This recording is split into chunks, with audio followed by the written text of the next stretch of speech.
Les habitants de Sinnamary sont donc une nouvelle fois attaqués par les papillons cendres. Depuis maintenant une semaine, la commune est envahie par les insectes à la tombée de la nuit. Des insectes qui répandent un peu partout leurs flèches urticantes, ce qui provoque aussitôt d'importantes démangeaisons. Pour limiter les nuisances, le bourg de Sinnamary est donc plongé dans le noir jusqu'à 22 h. Laurent Marot était sur place la nuit dernière. Reportage. Pulvérisateur sur le dos, cette brigade s'apprête à livrer bataille. Les ennemis sont connus de tous, ce sont ces chenilles de papillons cendres. Elles pullulent sur les arbres et se nichent souvent en hauteur. Là, je suis en train de traiter les chenilles qui sont en hauteur, qu'on n'arrive pas à atteindre avec les pulvérisateurs classiques. Donc nous avons le pulvérisateur thermique qui permet d'avoir une meilleure portée au niveau du jet. Alors quel type de produit que vous utilisez? Du savon. Du savon. Pendant près de 5 heures et sous une chaleur écrasante, des équipes d'agents municipaux et des volontaires n'ont qu'un but, éliminer ces chenilles. Pour eux, qu'importe les conditions, ils le font avant tout pour leur commune. Pour éviter la grande invasion de papillons qu'a connue Sinnamary en 2011, la municipalité a donc misé sur le volontariat. La fin du mois de juillet s'annonce d'ores et déjà difficile pour les Sinnamariens. L'éclosion de ces papillons urticants devrait être à son paroxysme. À Sinnamary, quand la nuit tombe, le bourg bascule petit à petit dans l'obscurité jusqu'au noir complet. L'éclairage public reste éteint jusqu'à 22 h, car dès qu'il y a une lumière, cela attire les papillons cendres. Au bord du fleuve, des jeunes allument un feu pour tuer quelques dizaines de ces insectes. En volant, les papillons libèrent des fléchettes microscopiques à l'origine de démangeaisons et d'éruptions cutanées. Ah ouais, ça nous gratte et ça fait, regardez, et ça fait des boutons. C'est irritant quoi, ça gratte, regardez l'exemple. Vous voyez? Là, je suis déjà foutu là pour ce soir. Voilà. Dans ce libre-service, pour se protéger des papillons, on fait entrer les clients un par un. Un employé monte la garde à l'entrée. À Sinnamary, de nombreux commerces ferment le soir ou avancent l'heure de fermeture. On fermait tôt par rapport aux papillons, voilà. Au lieu de 21 h, on ferme à 19h30 par rapport aux papillons. Parce que lorsque ça rentre dans le magasin, ça reste. Dans les maisons, chaque famille s'enferme dans l'obscurité. Dans ce salon, la seule lumière, c'est la télévision. Cette maman protège ses enfants comme elle le peut. Dès la tombée de la nuit, on commence à fermer les fenêtres, à vérifier que les moustiquaires, qu'il n'y ait pas de petits trous dessus. On prend soin de mettre les enfants à l'intérieur, de fermer tout convenablement et puis de laisser les lumières éteintes. Dans la savane proche du bourg, cet agent de la mairie nous emmène voir les pièges tendus chaque nuit aux papillons cendres.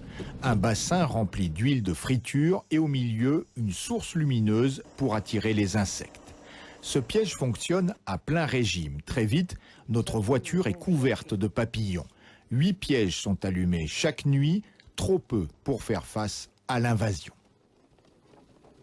L'intérêt du piégeage, c'est un effet ponctuel, vraiment ponctuel, pour protéger les populations chaque nuit. Ça n'a pas une prétention d'aller chercher plus loin sur la lutte contre ce fléau dans notre commune. Quand les lumières de la ville se rallument à 22 h, les insectes sont toujours là.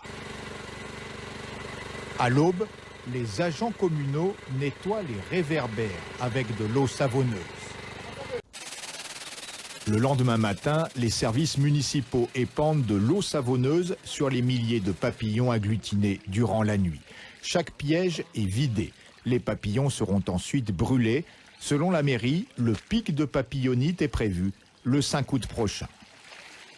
Puis l'équipe va vider les 8 pièges installés autour du bourg.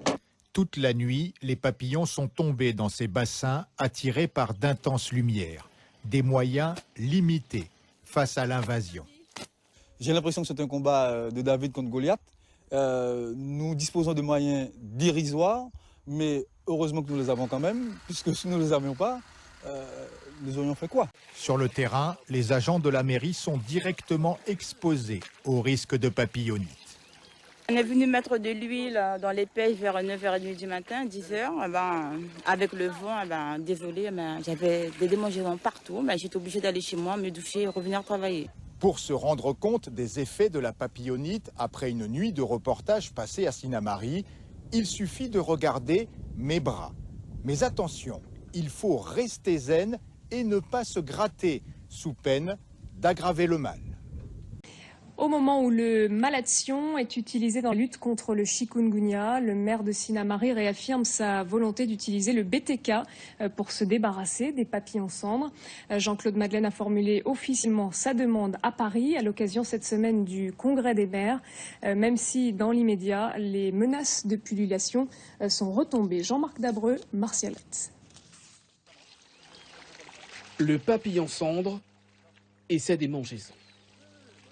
Pour l'éradiquer, le maire de Sinnamary est prêt à demander une dérogation pour l'utilisation du BTK, un insecticide biologique actuellement utilisé en France comme pesticide par les agriculteurs. Je suis prêt à demander des dérogations dans la mesure que la papillonite, oui. Nous avons connu les papillons cendres depuis petit. Oui, c'était 3-4 jours, après une semaine, mais aujourd'hui c'est 2-3 mois, c'est invivable. N'oublions pas que ça crée aussi l'insécurité derrière, parce que c'est la nuit noire. En pleine polémique sur le malathion, l'idée fait jaser dans les rues de la commune.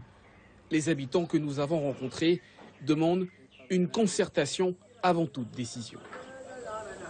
Tous les produits chimiques sont très dangereux. Il n'y a aucun produit qui n'est pas dangereux, même le moustico est dangereux. Donc vous êtes d'accord que le maire demande dérogation pour la papillonite? Il faut faire une étude d'abord. On ne peut pas prendre une décision comme ça.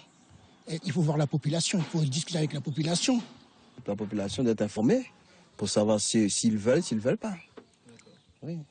Pour vous, le maire ne peut pas prendre cette décision-là toute seule? Non, il doit faire avec tout le monde. Le maire, quand vous êtes maire, vous êtes consulté votre population avant de prendre des décisions. Cela fait plusieurs mois que les papillons cendres laissent un répit aux habitants de Sinnamary, mais la papillonite reste un sujet brûlant, avec des conséquences de santé publique et de sécurité à cause de l'extinction systématique de l'éclairage public lors des phases aiguës. Toutes les options sont donc envisagées pour lutter contre ce fléau.